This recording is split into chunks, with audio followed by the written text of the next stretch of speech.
You're absolutely right. Christ modeled it for us. And so walk with the joy set before you. Like if you just stop for a minute and think about how many hardships that other people have gone through and Christ tops them all, then regardless of what's going on in your day, you know you're going to make it. Mm-hmm. And the best news is if you don't make it, you're going to be in glory. Yeah. So if it gets so bad that you're not going to make it, you're going to be in glory with Christ. Yeah. And you finish the race. But let's be the type of women that finish the race being faithful with what we've been given already.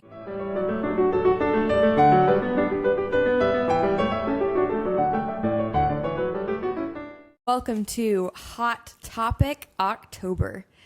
This is a 5-part series where we are discussing hot topics surrounding our culture. Yeah. Topics that women have latched onto that, or ideas that women have latched onto that are really distracting them from what their mission is and faithfully living before the Lord. And so we're really going to try to challenge those, the faulty ideas, and then to provide application about, okay, well, what's next? How do you fight against that? Where do we go from here? Yep. So, but the first one, the first title, what is it called, Lids? Suck it up, Buttercup. Suck it up, Buttercup. Would you like to explain what that means? Yes. So, what kind of woman are we thinking about when we're talking about suck it up, Buttercup? We're talking about the kind of woman that just needs her me time, or is just constantly complaining about the next issue, or the type of lady that is just quote unquote struggling with the kids and needs her husband to bring her home a steak because it's been such a hard day. Or, you know, the type of women that just cannot function if they don't, I don't know, get their nap or have enough coffee, or, you know, if they have a bad day. Yeah.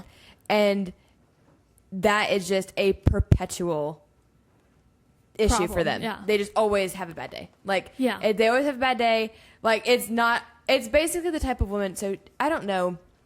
There was a horrible movie that came out years and years ago. And it was a quote unquote Christian movie, Mom's Night Out. Yes, I remember this. And that woman in that movie, the main character, I don't even remember her name. She hates her life. And she says, like, basically, like, her dream was to be a mom, but she's not happy because her kids color on the walls and her kids make a mess for her. And she's constantly having to feed them and take care of them and clothe them. And, you know, and she just cannot handle her life. That's the type of people that we're talking about. Yeah, well, yes. So they're just always giving their emotions an excuse. Like, it's victimhood. Yeah. So they're letting their emotions rule the day. So it's like, my life is so hard. Motherhood is hard. I'm doing a lot. I'm keeping people alive. Like, and it's just the perpetual excuse after excuse after excuse. I need the me time. I need a snack. The husband needs to come after working all day, needs to come and then relieve me because guess what? I got to stay home with kids all day, and raising kids is hard. Now, raising kids is hard. I admit, I've never been a mom. I've done a little bit of babysitting here and there. Or just, you know, while you're at church, it's like I enjoy hanging out with little kids. And I understand it's different because I'm not disciplining them. I get it. I don't have the pressures of motherhood on my shoulders. But at the same time, it is what God created you to do. And so suck it up, Buttercup. This is your life. This is your job. And so joyfully do that. Because I got to read to you something I found. While she's looking that up. And I would say even for singles too, like I've met certain singles that are just, woe is me, I'm single, I haven't found a spouse yet. And then I talk to them and they're not doing anything to prepare for motherhood, to prepare for marriage. It's just like, I'm like, well, do you know how to cook? And it's like, well, no. And it's like, well, I mean, maybe you should prepare. You know, maybe you should be doing something. Maybe you should be proactive in trying to do something for God's kingdom and for his glory instead of just whining and complaining and moping that this is how your life is. And you're complaining about the story God's put you in right now, the chapter in your life. For sure. So anyway, sorry, go ahead and read your... So this is, I was doing some research for this episode, actually, and I came across 2 wonderful gems on social media. Okay. About them. It's like a motherhood encouragement. Okay. What do you call that? Not website. Profile. Okay. Parenting, where me time means hiding in the bathroom with snacks. First of all, that's gross. Second of all, we'll come back to that. Snacks in the bathroom. I know. Motherhood, powered by coffee, chaos, and crying in the pantry. Oh my word. So, let's just analyze what's wrong with that. Okay. So, first of all, who's the bigger toddler here? Right? I mean, if you have to sneak into the bathroom with a goodie bag of snacks and food is your emotional resting place, that is just sad. Like, yeah. Like, get a grip on your life, for sure. please. Like, can you, and lest we forget, these are your children. Yeah. They've been imitating someone all their life. So maybe look in the mirror while you're in there. Yeah. And see, are they imitating any of your acts right now? Have you been fostering this? Because 100% you have in some way. Yeah, if they're being little terrors, as people like to phrase it, they got it from somewhere. And it's you. Yeah, because you're with them most of the time. All the time for some people. So, yeah. That's just horrible. But it's a thing that, like, social media is almost always like, you're enough, you are doing enough, life is hard. And it's outside of just moms, too. Sometimes it's directed just at single girls. Oh, yeah. But grandmas, whatever. It's like, oftentimes it was just, all right, here's an excuse, here's an excuse, here's an excuse. And if you listen to people... You are beautiful, you are loved. Yes. And if you listen, people give themselves excuses all the time. Like, they'll tell you something that they have done or not done. And if you listen, they're actually, in a way, it's almost like they're confessing to you they're guilty about something. They feel guilty, but then they give excuse after excuse after excuse for why it had to be that way. Yeah. And in some of these situations where it is like, once again, motherhood is hard. And some situations are legitimately hard because people aren't being proactive to actually build or do anything successfully or joyfully. And they're just going to wallow in their sorrows and victimhood and not be willing to change anything. Well, and they've been cultivating this. Like, this has been brewing within them. It didn't just happen when they became mothers and had toddlers. It's like, again, we're talking about even single girls that do this. Yeah. And it is just, it's so sad and it's so pathetic. It's just get a grip. And these are moms. Mm-hmm. Like, they're going to be raising up the next generation.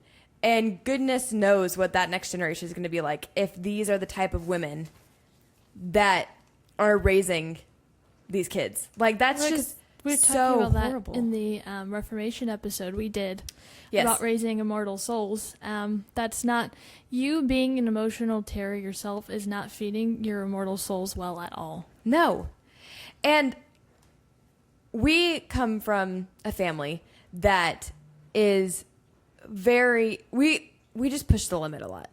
We do. Yeah. And it's because our parents push the limit a lot. Right. And so what our parents have just cultivated in our family has been the type of attitude where when you're in a game, football, basketball, soccer, whatever, and you watch the players, right? You want to be the type of player that the coach has to bench you and be like, enough. You are going to hurt yourself. Stop. Yeah. Stop. Take a minute. Breathe. Mm-hmm. Right? And instead of the type of person where it's like the coach is like, all right, come on, let's go. Let's go. You need to be doing your job. Come on, go. Do your job. Do exactly what I told you to do. It's not hard. Go.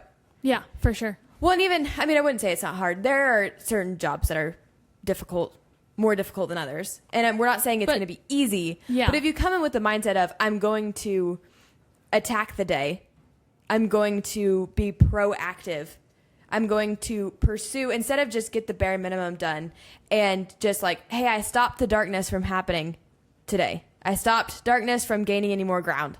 It's like, okay, but did you try to take any? Yeah. Did you try to take any ground today? Or did you just do the bare minimum? And that's the thing. I think a lot of this, what pops up on social media or in certain women's groups where they encourage each other about their difficulties, they are giving an excuse for simply the bare minimum to be done. And it's never like, okay, but level up, level up, level up. Because if you think about it, that is our sanctification process. Although you're going to have ruts along the way, we're not saying that you're not allowed to have a hard day. Sometimes days are crazy and it's like, you know what? We didn't get to bed till midnight last night for whatever reason or another situation happened. And then we had to be up early the next morning. And I need 2 or 3 cups of coffee today simply for energy. You know, it's try to get stuff done. We're not saying you're not allowed to have that type of day or that day isn't going to happen.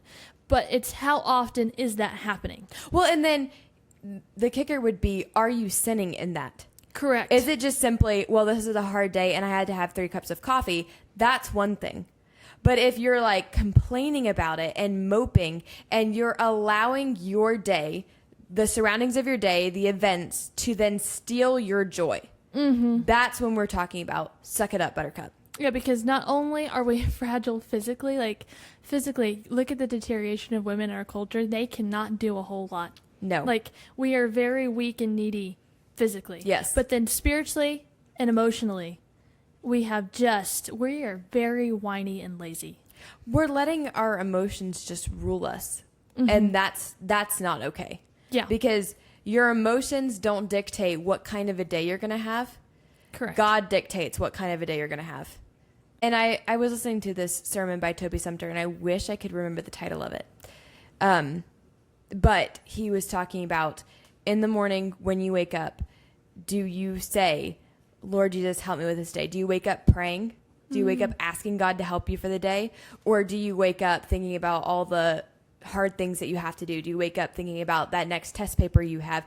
Do you wake up thinking about that next meal that you have to make? Do you wake up thinking about that next meeting, that next work day, that whatever it is, fill in the blank, whatever you've got going on in your life? Do you wake up praying to God? Do you wake up asking him to help you?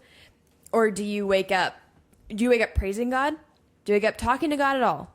Or do you just wake up just with all the events of the day in your mind? Yeah. And that makes a big difference to your day. Because when you wake up, you need to acknowledge, God, you rule this day. You rule my emotions. You rule my life. You have written this story for me. You have planned the events of the day beforehand, regardless of what happens. You have ordered it and ordained it to happen in this way. Help me to be faithful in the way you've ordained this day to go. Yeah. Yeah. Help me to be faithful today. And I mean, our parents have given us, when me and my sister became of age, you and I became of age. And, you know, our parents sat us down and they told us, you know, every month you're going to have issues. Yeah. You need to learn to govern yourself. And what we're not going to do is you're not going to get to just be whiny, mopey, and demanding. Yeah. You're not just going to get to laze about in the sun like an house dog. You are going to have to continue to function normally. And that was a tremendous blessing to know right from the get-go. Because it helped prepare us. And not to say that if you have a really bad day, if you are having an issue, then obviously, you know, take a day. If you're sick and you're just really struggling, take a week, take a day, however long it takes to get better. Flu, we're not saying you still have to persist and go grocery shopping. We don't want No the one flu. wants you there. No one wants you at the can grocery rest. store. Yeah. But we are saying that if this is a regular occurrence and you just constantly, we knew this one lady. And just every time we saw her, it was the next wrong thing with her. It was what was going, like, she was having this kind of an issue and this kind of an issue and this kind of an issue. Almost lost my pen there. And it was like, and you're like, are you ever walking in the joy of the Lord? Like, are you ever just happy with your life? Or is it always the next problem is the biggest thing that you see? And that's what we're talking about. And this world was not made for you to feel comfortable. Oh, gracious, no. Like, Yeah.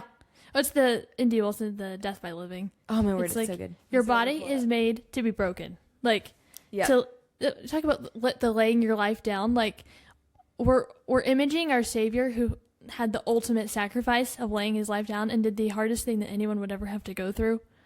And so that's what we're looking to. It's not like what your friends on social media are telling you about your emotions. Yeah. And honestly, it's Christ. You're absolutely right. Christ modeled it for us. And so walk with the joy set before you. Like, if you just stop for a minute and think about how many hardships that other people have gone through and Christ tops them all, then regardless of what's going on in your day, you know you're going to make it. Mm-hmm. And the best news is, if you don't make it, you're going to be in glory. Yeah. So if it gets so bad that you're not going to make it, you're going to be in glory with Christ. Yeah. And you finish the race. But let's be the type of women that finish the race being faithful with what we've been given already. Yes. And so if you are just like, read the Reformers. We talked about that in the previous episode, and I'm sure we'll talk about it some more. I mean, that's hence Hot Topic October. Take a page of the Reformers book, bring reform to the culture, and hammer some really subjects that won't be too popular. I mean, singing while being burnt alive is quite the feat. The feat. But you have to ask yourself, what were they looking at? Mm-hmm. Like, what was the joy set before them?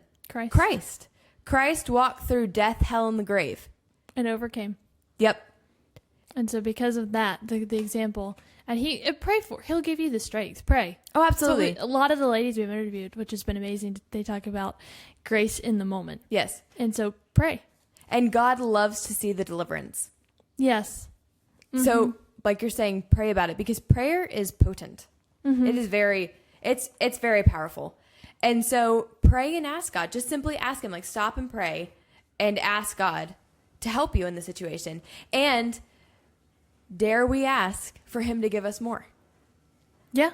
That's actually something that's coming out in our next interview on Monday. Great conversation. Definitely please go listen to it. The wisdom in that episode, it's with Christine Cohen. It's coming out on Monday. Mm-hmm. And she talks about that. Like, you have seasons where it is just like, okay, what I've been given to do and to conquer in this moment is little kids. Mm-hmm. If you have, 4 kids, 5 and under, or whatever the stage may be. Okay, that is, that's what you've got to handle. You have a stage that you need to conquer. But after that, what Christine was saying was like, all right, now, Lord, enlarge my boundaries. Once I've got that level conquered, level up, Lord, give me more to do and help me to be faithful in it. And a good way to see is, like, are you fulfilling your checklist every day? Mm-hmm. If that's a yes, then you clearly need more to be doing. Yeah. Because I honestly can't remember the last time I actually fulfilled my checklist in one day. Like, what I had planned out for the day. Everything got checked off. Maybe for a thing, maybe if I had one thing to do. But it's be pushing for more. You'd rather be overachiever than an underachiever. So why does it matter? Why are we even addressing this topic? Well, because after the whole Charlie Kirk assassination, there was a search for answers. Yeah. People did not know what to do. They still don't know what to do. And we need to be there to provide.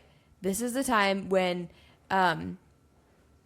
there has been so much demolition on our nation. So much of just demolishing everything. And this is the time to roll up our sleeves, ask the Lord to be our strength, and to blister our hands building the wall. Yeah.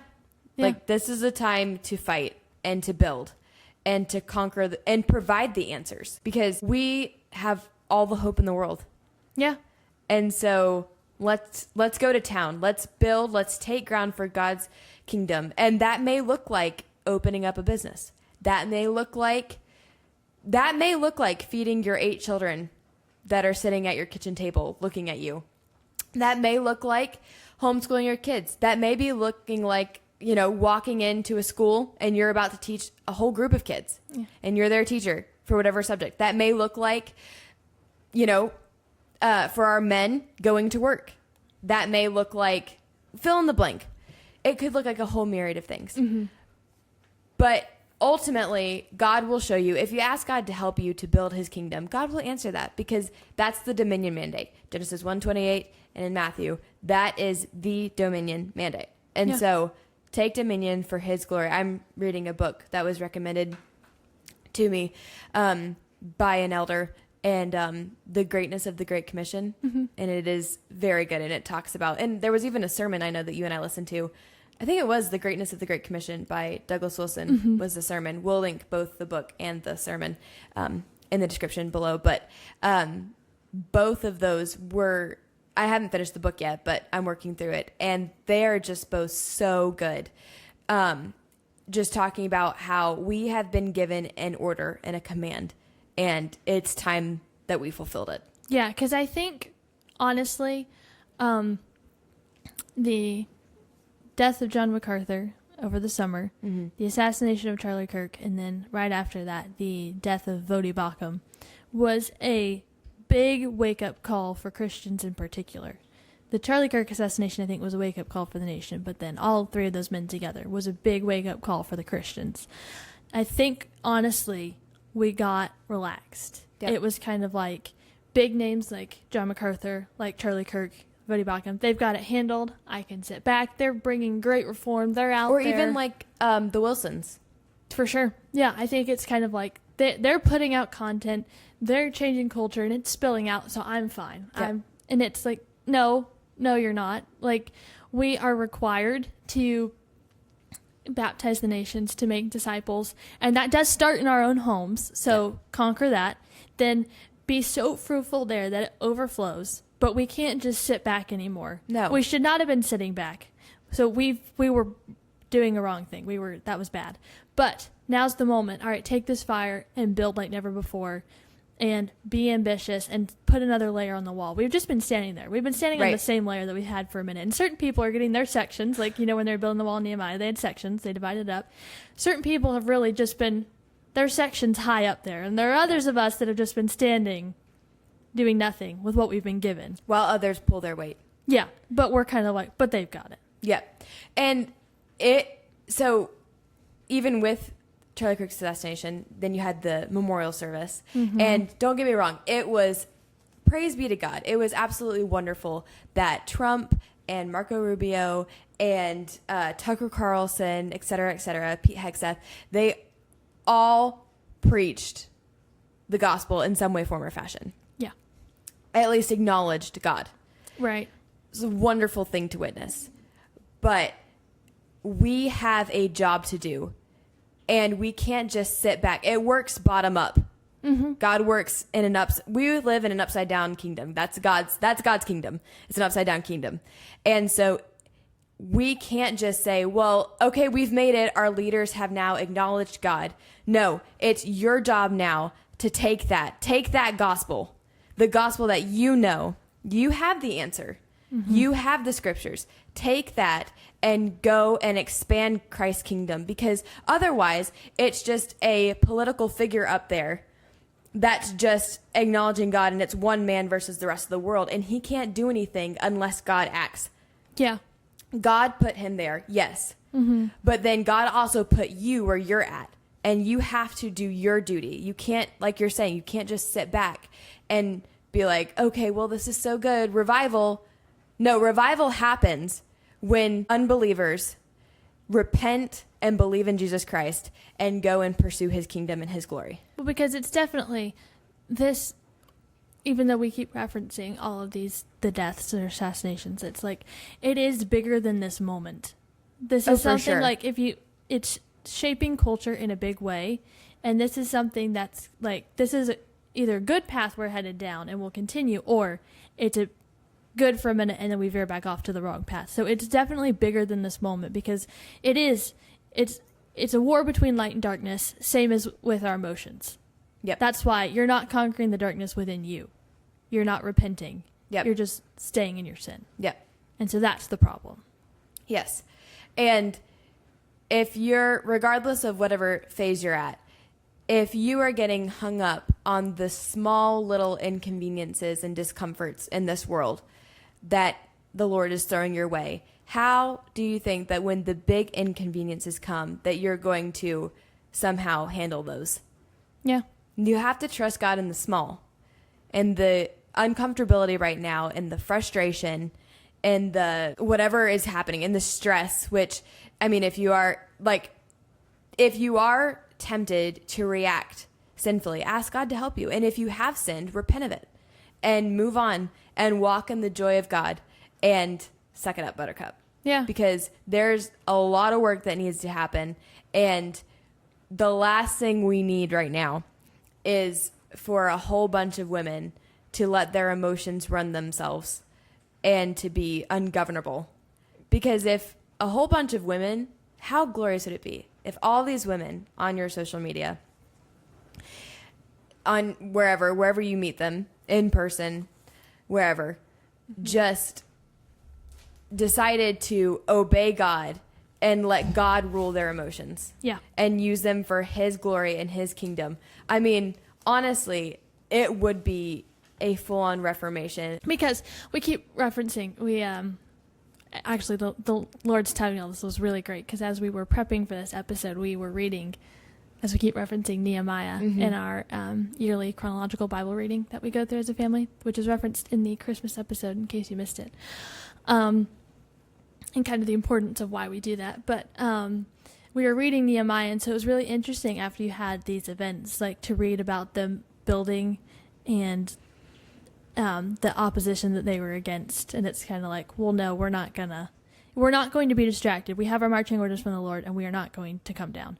And so it was, for those of us that are building and that have been building, we have not the time to drag around those who are lazy emotionally. No. We have not the time to be pulling you along. So you need to suck it up or be left behind, because we're moving on to bigger and better things that the Lord has given us. And it starts when your kids are small. Like if you have a little girl that just falls and absolutely loses her mind, then you've got something you got to fix there. Yeah. You know, like you've got to train her if she falls over to suck it up, Buttercup. And like, you know, obviously tell her like, it's okay. Brush it off. You're good. You're fine. You know what I mean? Now, if she's bleeding and there's a big scenario, then use your discretion. We're assuming that everyone here that's listening to the podcast can use common sense. Use your common sense. Use your better judgment. You know, but like even when you and I have been babysitting and we've been watching kids, and even with our parents to us, it's like you fall over. If it's just, you know, you scared yourself, then it's just like, okay, come on, you're good. You're fine. Like that's enough now. Stop crying. Yeah. Control yourself. And let's move on. Because more often than not, if you emotionally are stable in that moment, they'll feed off of that and imitate your stableness there. Yeah. Don't let your emotions be Sanballat and Tobiah. Don't let them distract you from coming off the wall. And I thought this was very pertinent. Something I know Rachel Jankovic says is tell your emotions to shut up and salute Jesus. And I think this is another good one. Straight from the Bible itself. So, you can tell your emotions. I am doing a great work and I cannot come down. Why should the work stop while I leave it and come down to you?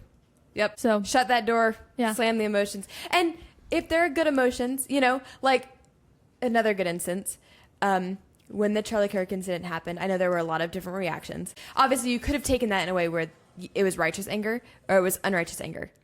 It was a good grief that was a righteous grief, or it was an uncontrolled, unrighteous grief. Right. And you have to take your emotions in such a way where you can feel things how God intended you to feel them. Yeah. And keep your emotions in check. Just check yourself. And if you are sinning in the moment, we talk about this, take yourself to your bathroom, not to eat the goodies. Don't take yourself to the bathroom to eat the goodies and coddle yourself. That's just weird. Yeah, don't eat food in the bathroom. That's just disgusting. And it's sinful. And there's so many things. We could do a whole episode on that one. But just go to the bathroom. Ask the Lord to forgive you. Determine that you are going to walk out of that bathroom with a joyful, glorious, good attitude. And if your children or your husband or your roommate, whoever it may be, whoever's in the house, that saw your bad attitude, ask for forgiveness and walk in the joy of the Lord, and ask the Lord for grace. Lord, next time when I do that, help me to fight that. Yeah. And that is exactly what you should be doing. And that's nothing that we're not asking of each other. Oh yeah. Obviously, like we've talked about it. That we go give yourself a spiritual spanking and come back. Come back in the room. That's what but then at the same time, if you do that, don't be like, oh man, I didn't suck it up. Such a horrible person. Well, now you're just in pride. So just walk the joy in the, don't forget the joy in the Lord. The joy in the Lord is very important. Yeah, I agree. Because we're rejoice always. Yes. So, and if you are so sick and you're just like, I do not know what is wrong with me, but I am just so sick and I am not functioning and I'm trying my best to just suck it up. This may be a moment where the coach needs to bench you. So there are those moments. If you need to go to the hospital or go to the doctor, we're not saying just suck it up, Buttercup. Obviously, go do what you need to do. If you've got issues, go fix them. But we are talking about just most of the women that you see complaining like that on social media are just doing that for victimization and attention. And they want people to feel sorry for them. Mm-hmm. And so that is the suck it up, Buttercup. And it's time to go blister your hands because clearly you have not been doing the work of God. Physically, spiritually, emotionally, we as women need to be strong. Your kids are watching. For moms, there are girls behind you like us. We're not married yet. So what example are you leaving for your kids, for single girls coming behind you? As, grandparents, you're leaving an example to a whole lot of people. So don't be fragile and just remember the people behind you and then, walk in the joy of the Lord. Keep your eyes on Christ. And that oftentimes, that just getting your eyes off of yourself and looking to Christ. It's the example of the serpent in the wilderness. It's like, look and live. And so that's what sets your course, sets your mission. Be in the Word. Read good books. Read stories about the reformers who suffered to advance the Protestant faith, to give us Bibles. Like, read those stories, read the Word, be in a good church, and just take this moment. This is a big moment in history. Take it and build. Yep. And don't ever let that fire go away. And if you are struggling, change the tune. I know Nancy Wilson says that a lot.